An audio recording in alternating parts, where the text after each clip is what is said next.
Andri, 20 tahun, baru saja mengalami kebangkrutan hebat.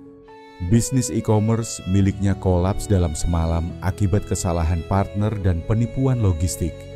Semua uang ludes. Ia duduk di kamar kontrakan kecil, menatap langit-langit. Hanya sisa 2 juta rupiah di rekeningnya. Ayah dan ibunya kecewa, sang kakak malah menyuruhnya cari kerja yang jelas. Namun ada satu hal yang tak hancur, tekad Andri yang pantang menyerah. Setelah kegagalan besar dalam bisnis e-commerce-nya, Andri kehilangan segalanya, uang, kepercayaan, bahkan harga diri. Ia kembali ke rumah orang tuanya di Jakarta dengan koper kecil dan segudang ejekan dari lingkungan sekitar. Di kampung halaman, semua orang tahu dia dulunya anak muda jenius yang katanya mau jadi miliarder muda. Sekarang, dia hanya dianggap omong kosong yang terlalu berkhayal. Satu sore, saat duduk di warung kopi sederhana di pinggir gang, Andri bertemu Eka, teman SMP-nya yang dulu pendiam, tapi sekarang tampak lebih hidup. Walau jelas sedang kesulitan, Eka bercerita kalau dia juga baru saja di PHK dari pekerjaannya sebagai barista. Dari obrolan itu, mereka menyadari mereka berdua sedang berada di titik nol. Ada ide nggak yang bisa kita kerjain bareng? Tanya Eka sambil menyeruput kopi sachet. Andri diam sebentar, lalu menjawab, "Gua udah nggak percaya lagi sama ide besar. Tapi, gimana kalau mulai dari yang kecil? Sesederhana jualan makanan." "Lu bisa masak?" tanya Eka. "Enggak, tapi kita bisa belajar." Mereka tertawa. Tapi tawa itu bukan karena lucu. Tawa itu adalah satu-satunya cara agar mereka tidak menangis. Keesokan harinya, mereka mulai mencoba. Dapur kontrakan Eka dijadikan laboratorium kecil. Mereka bereksperimen dengan rice bowl, makanan praktis yang sedang tren. Tapi mereka gagal total. Ayam gosong, nasi keras, saus terlalu asin, berkali-kali. Saat mencoba mengiklankan produk pertamanya lewat WhatsApp dan Instagram, tak satu pun teman mereka tertarik. Bahkan ada yang membalas dengan emoji tertawa. Orang tua Andri mulai khawatir. Ayahnya masuk ke kamar suatu malam dan berkata, "Andri, sampai kapan kamu mau buang-buang waktu? Ini bukan mimpi, ini dunia nyata. Kamu harus cari kerja, jangan bikin malu keluarga." Ibunya lebih halus, tapi lebih menyakitkan. "Ibu cuman gak mau lihat kamu tersiksa terus. Bisnismu dulu gagal, sekarang kamu mau ngulang hal yang sama?" Kakaknya yang paling blak-blakan. "Udah gila ya, gagal sekali gak cukup, mau ngabisin hidup jadi food vlogger gagal." Komentar-komentar itu menusuk, tapi tak membunuh. Justru seperti menyiram bensin ke bara kecil yang masih menyala dalam hati Andri. Malam itu, saat semua tidur, Andri duduk sendiri di dapur gelap. Tiba-tiba, dunia seolah membeku. Angin berhenti, suara jangkrik menghilang. Dan di hadapannya muncul seorang pria berjubah api. Sosok itu memperkenalkan dirinya sebagai Asir, penjaga kesempatan dari dimensi tak terlihat. "Asal kau yakin, bahkan api terkecil pun bisa membakar dunia," kata Asir sebelum menghilang, meninggalkan sebuah koin kuno berkilau. Andri terbangun di pagi hari dan menemukan koin itu benar-benar ada di tangannya. Ia tak tahu apakah itu mimpi, ilusi, atau kenyataan. Tapi satu hal pasti, dia dan Eka tidak akan berhenti sekarang. Mereka memperbaiki resep, mengikuti pelatihan online gratis, menonton video chef-chef kelas dunia, mencatat teknik-teknik kecil. Namun tantangan terus datang. Listrik kontrakan sering padam. Bahan makanan basi karena kulkas rusak, hingga order pertama justru dibatalkan karena kemasannya jelek.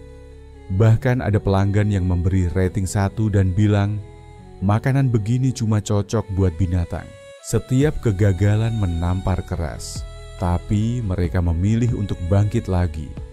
Hari demi hari, satu rice bowl demi satu rice bowl. Dalam hati Andri ada suara yang terus berbisik, "Gila itu bukan ketika kau mencoba hal mustahil. Gila itu ketika kau berhenti percaya bahwa dirimu bisa mencapainya. 2 bulan telah berlalu sejak Andri dan Eka memulai Flamebowl dari dapur kontrakan. Mereka sudah mencoba lebih dari 40 resep, membaca ratusan komentar pedas dari pelanggan awal, dan berkali-kali hampir menyerah. Setiap harinya mereka tidur hanya 3-4 jam. Siang jadi tukang antar, malam jadi koki, tengah malam jadi desainer kemasan dan admin media sosial. Namun hasilnya masih jauh dari harapan. Pesanan hanya 5-10 sehari. Cuan, minus. Puncaknya, satu malam di bulan Februari, hujan deras mengguyur Jakarta. Banjir menggenangi sebagian gang kontrakan Eka. Mereka baru saja kehilangan pesanan terbesar minggu itu karena motor ojek online mogok. Makanan yang sudah dibungkus dengan rapi rusak oleh air hujan. Saat Eka menyampaikan kabar itu, Andri hanya diam. Ia duduk bersandar di tembok dapur yang lembab, memandangi panci mereka yang mulai berkarat. "Bro, apa kita nyerah aja?" Suara Eka pecah, pelan, nyaris seperti bisikan. Andri tak menjawab, tapi air matanya mengalir perlahan, tanpa suara. Ia memandang koin kuno pemberian sosok berjubah itu yang tergantung di dinding, digantung seperti jimat. Koin itu bersinar samar-samar, seolah hidup. Tak ada suara dari langit, tak ada keajaiban muncul, namun ada keputusan. Pelan-pelan Andri berdiri. Ia membuka rak, mengambil bahan seadanya, ayam, sambal, dan nasi sisa pagi tadi. Ia menaruh koin itu ke dalam wajan kosong dan menyalakan kompor gas. Brakeke, api biru menyala tiba-tiba, tinggi dan panas, tapi tidak membakar apapun. Justru terasa seperti pelukan hangat. Eka mundur terkejut. "Apa itu?" serunya. "Aku nggak tahu," jawab Andri. "Tapi aku akan masak." Dalam cahaya biru itu, Andri mulai mengolah bahan-bahan seadanya. Tangannya bergerak seperti tahu apa yang harus dilakukan. Ia mencampur bumbu dengan presisi, menumis dengan ketenangan seorang chef profesional. Aroma masakan itu menyebar seperti mantra. Eka yang biasanya cerewet, kini hanya diam dan menatap, tak berkedip. Saat makanan selesai, mereka mencicipinya bersama. Untuk pertama kalinya, rasanya sempurna. Bukan hanya enak, ada sesuatu yang dalam, menghangatkan hati, membangkitkan semangat, seperti memakan harapan yang mewujud dalam nasi dan ayam. Keesokan harinya, mereka mencoba menjual menu baru itu, dinamai Fire Soul Chicken Bowl. Foto makanannya mereka ambil dengan kamera HP, lalu diunggah ke TikTok dengan caption jujur, "Kami bukan chef, kami bukan pengusaha besar, kami cuma 2 orang yang enggak mau nyerah. Coba rasa perjuangan kami di setiap suapan." Video itu meledak, viral. 10.000 views, 50.000, 100.000, ribuan komentar masuk. Ada yang penasaran, ada yang menyemangati, bahkan ada yang ingin franchise. Hari itu mereka mendapat 312 pesanan. Mereka tak punya cukup bahan, tak punya cukup tenaga, tapi semangat mereka melonjak. Mereka kerja non-stop 2 hari penuh tanpa tidur. Uang pertama dari hasil viral itu digunakan untuk menyewa dapur komunal. Lalu ruko kecil di pinggir jalan. Branding mereka makin kuat.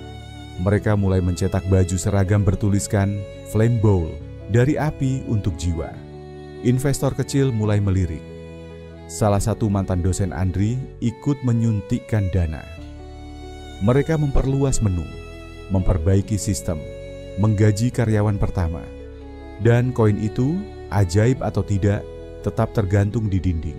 Sebagai saksi bagaimana 2 anak muda bisa mengubah kesia-siaan menjadi sesuatu yang luar biasa. Mereka tidak lagi cuma menjual makanan, mereka menjual cerita. Dan orang-orang lapar akan harapan. Bisnis Flamebowl kini tak lagi bisa disebut kecil. Dalam waktu 6 bulan sejak video viral itu, mereka sudah membuka 2 cabang di Jakarta dan 1 di Bandung. Tim mereka berkembang, dari 2 orang menjadi 15. Pesanan harian mencapai ribuan. Media mulai melirik. Nama Andri dan Eka muncul dalam artikel-artikel dengan judul seperti dari dapur kontrakan ke mimpi besar. Kisah dua sahabat di balik flamball. Namun di balik semua kemajuan itu, luka lama belum sepenuhnya sembuh. Hubungan Andri dengan keluarganya masih renggang. Ayahnya belum pernah sekalipun datang melihat tokonya. Ibunya, walau kadang mengirim pesan, tetap terdengar khawatir dan kurang percaya. Andri tahu, keberhasilannya belum sepenuhnya membuktikan apapun, setidaknya bagi mereka yang ia cintai. Hingga suatu hari, Andri memutuskan untuk mengirimkan undangan khusus kepada keluarganya. Bukan untuk datang ke launching cabang baru, bukan juga untuk perayaan besar, tapi hanya undangan sederhana. Makan malam di cabang pertamanya, ruko kecil yang dulu dicibir. Sore itu, Andri menyiapkan sendiri masakan untuk ayah, ibu, dan kakaknya. Ia menutup dapur untuk umum lebih awal, menggantungkan tulisan kecil di pintu. Tutup sementara, kami masak untuk yang spesial. Saat keluarganya tiba, suasananya canggung. Tak banyak kata, tapi aroma masakan pelan-pelan mencairkan ketegangan. Ibu Andri mencicipi suapan pertama dan matanya berkaca-kaca. "Ini enak banget, Ri," ucapnya lirih, tangannya gemetar menahan haru. Kakaknya mengangguk pelan. "Gua pikir lo gila, tapi ternyata lo cuma berani." Ayahnya diam cukup lama, sampai akhirnya berkata, "Aku dulu takut kamu cuma ngejar mimpi tanpa arah. Tapi ternyata kamu bukan lari dari kenyataan, kamu menciptakan kenyataan baru." Suasana malam itu hangat, penuh pelukan dan permintaan maaf yang tidak semua diucapkan dengan kata, tapi hadir dalam tatapan dan genggaman tangan. Andri tak membutuhkan tepuk tangan dunia, karena malam itu ia mendapatkan pengakuan yang paling ia rindukan. Hubungan dengan Eka juga berubah, bukan jadi romantis, tapi lebih dalam dari itu. Seperti saudara yang ditempa dari bara ujian yang sama. Mereka tak hanya rekan bisnis, mereka adalah dua sisi koin yang saling melengkapi.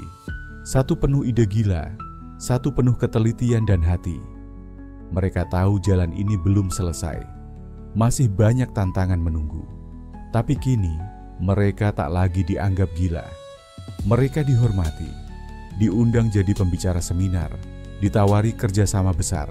Namun keduanya tetap memegang prinsip awal. Kita mulai bukan untuk jadi kaya, tapi untuk membuktikan bahwa bahkan dari abu, seseorang bisa bangkit dan menyala. 7 tahun kemudian, langit Bali menjingga keemasan saat matahari bersiap tenggelam di ufuk barat. Di sepanjang pantai Canggu yang tenang, para pengunjung duduk di kursi rotan menghadap laut. Musik chill house mengalun dari speaker tersembunyi, aroma seafood panggang dan tropical mocktail memenuhi udara. Di tengah pemandangan itu, berdiri megah sebuah bangunan dengan arsitektur futuristik bercampur unsur tradisional Bali. Di atas gerbangnya, terukir nama besar dengan lambang api biru, Asir Lounge, A Flamball Legacy. Beach Club mewah, itu adalah proyek terbaru dan paling ambisius dari Andri dan Eka. Bukan sekadar tempat makan, tapi pengalaman. Lounge itu hanya dibuka untuk publik 2 tahun lalu, dan langsung menjadi salah satu destinasi kuliner premium paling dibicarakan di Asia Tenggara. Andri kini adalah CEO dari Flamball Global, perusahaan F&B multinasional yang sudah memiliki lebih dari 200 cabang di 12 negara. Namanya masuk ke dalam daftar Forbes 30 di bawah 30, dan ia sering diundang sebagai pembicara inspiratif di berbagai universitas dan konferensi. Namun hari ini, dia mengenakan kaos polos dan celana pendek linen, duduk di tepi kolam infinity, memandangi laut bersama Eka yang mengenakan topi jerami lebar. "Lu sadar nggak?" kata Eka pelan sambil menyesap kopi kelapa dingin. "Dulu kita cuma punya kompor rusak dan ayam beku. Sekarang, kita punya ini semua." Andri tertawa kecil. "Gue lebih kangen ayam gosongnya sih." Mereka tertawa bersama, lepas. Tak ada tekanan, tak ada rasa harus membuktikan sesuatu lagi. Mereka sudah membuktikan semuanya, pada dunia, pada keluarga, dan yang terpenting, pada diri mereka sendiri. Di dalam lounge, tergantung dalam bingkai kaca, masih ada koin tua pemberian sosok berjubah api. Asir, di bawahnya terukir tulisan yang selalu jadi filosofi mereka. Api terakhir hanya akan menyala untuk mereka yang tidak pernah padam. Kisah Andri dan Eka bukan sekadar tentang bisnis yang sukses. Ini adalah cerita tentang berani memilih jalan yang tak dipercayai siapapun. Tentang pantang menyerah, bahkan saat dunia menganggapmu gila. Tentang menyalakan kembali bara harapan saat yang tersisa hanya abu. Kita semua punya api terakhir, entah itu mimpi, keyakinan, atau keberanian yang hampir padam karena kegagalan, penolakan, atau keraguan orang lain. Tapi kadang yang kita butuhkan hanyalah satu langkah kecil, satu sahabat yang percaya, satu momen yang membuat kita berkata, "Gua belum selesai." Kegagalan bukan akhir dari cerita. Ia hanyalah titik koma sebelum bab yang lebih besar dimulai.